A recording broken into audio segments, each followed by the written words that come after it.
nyt on Miehikkälässä ajettu 2-päiväinen MX-liiga.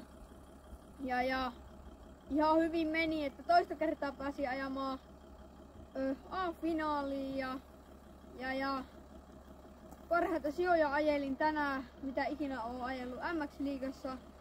Ja toisessa erässä niin pyörä vähän booili, se toki booili myös ekassa erässä ja huoltotoimista huolimatta se booili siinä toisessa erässä myös.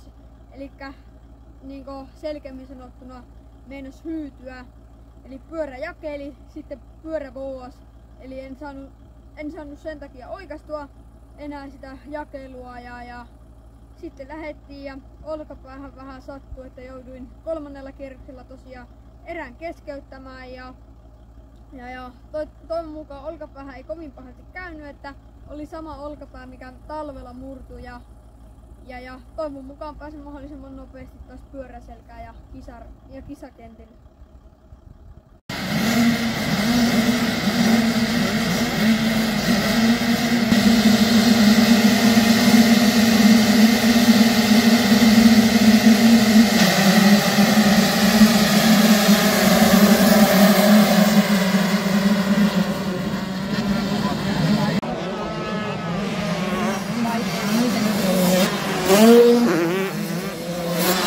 Mm-hmm.